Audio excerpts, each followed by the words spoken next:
সুপ্রিয় দশম শ্রেণীর শিক্ষার্থীরা, তোমরা যারা 2026 সালে এসএসসি পরীক্ষায় অংশগ্রহণ করবে শিক্ষার্থীরা, তোমাদের বায়োলজি এই সাবজেক্টটির জন্য শিক্ষা মন্ত্রণালয় থেকে কিন্তু একটি শর্ট সিলেবাস দেওয়া হয়েছে। এটার আলোকে তোমাদের এসএসসি পরীক্ষার প্রশ্নপত্র তৈরি করবে। সো এটার বাইরে থেকে তোমাদের কোনো কিছু পড়ার দরকার নেই। যে শর্ট সিলেবাসটি দেওয়া হয়েছে, অর্থাৎ যে অধ্যায়গুলো নির্দিষ্ট করে দেওয়া হয়েছে, তোমরা জাস্ট সেই অধ্যায়গুলো ভালোভাবে পড়লেই তোমাদের জন্য যথেষ্ট। তো এক্ষেত্রে আমি তোমাদেরকে প্রথমে বায়োলজি অর্থাৎ জীববিজ্ঞান এই সাবজেক্টটির যে প্যাটার্নটি বা প্রশ্নপত্র যেভাবে হবে মানবন্টনটা সেটি তোমাদেরকে প্রথমে দেখিয়ে দিই। শিক্ষার্থীরা, তোমাদের এখানে সৃজনশীল পরীক্ষা 40 নম্বরের হবে। এখানে 60টি সৃজনশীল প্রশ্ন থাকবে, তোমাকে 4টা সৃজনশীল প্রশ্ন দিতে হবে 40 নম্বর, আর সংক্ষিপ্ত প্রশ্ন উত্তর দিতে হবে 10টি।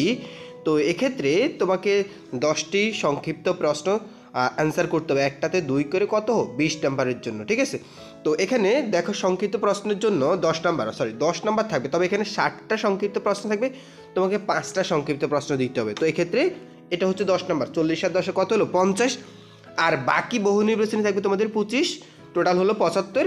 এই 75 হবে তোমাদের লিখিত পরীক্ষা, ঠিক আছে, এই জীববিজ্ঞান। এরপরে বাকি যে 25 নম্বর সেটা হচ্ছে তোমাদের ব্যবহারিক। শিক্ষার্থীরা, ব্যবহারিকের জন্য তোমাদেরকে এখানে কয়েকটি উপকরণ দিয়ে দিয়েছে কীভাবে ব্যবহারিক পরীক্ষা হবে। তোমরা এই বিষয়গুলো এখানে দেখে নাও, যে ব্যবহারিক পরীক্ষার অংশের বিষয়গুলো এখানে স্পষ্ট করে দেওয়া আছে, যে ফলাফল, ব্যাখ্যা, উপস্থাপন, মৌখিক অভিক্ষা, ঠিক আছে, এই বিষয়গুলো। আচ্ছা, এখন যে সিলেবাসটি দেওয়া হয়েছে, অর্থাৎ কমিয়ে যে সিলেবাসটি দেওয়া হয়েছে সেই অধ্যায়গুলো বা সেই সিলেবাসটি তোমাদেরকে দেখিয়ে দিচ্ছি।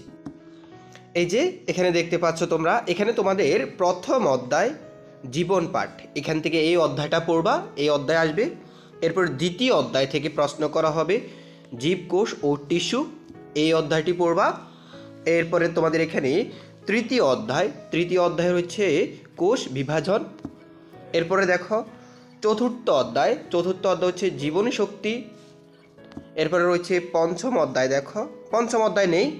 এরপরে রয়েছে তোমাদের একাদশ অধ্যায় জীবের প্রজনন আংশিক, এখান থেকে পড়বা। এরপরে হচ্ছে তোমাদের দ্বাদশ অধ্যায় জীবের বংশগতি ও জৈব অভিব্যক্তি, ঠিক আছে, এই অধ্যায়টা পড়বা। এরপর ত্রয়োদশ অধ্যায়, এখান থেকে তোমাদের জীবের পরিবেশ, এই অধ্যায়গুলো তোমাদের জন্য নির্দিষ্ট করে দেওয়া হয়েছে। সেক্ষেত্রে এরপরে তোমাদের এখানে ব্যবহারিক পরীক্ষার জন্য কিছু নির্দেশনা দেওয়া আছে, যে কী কাজগুলো করতে হবে সেই বিষয়গুলো।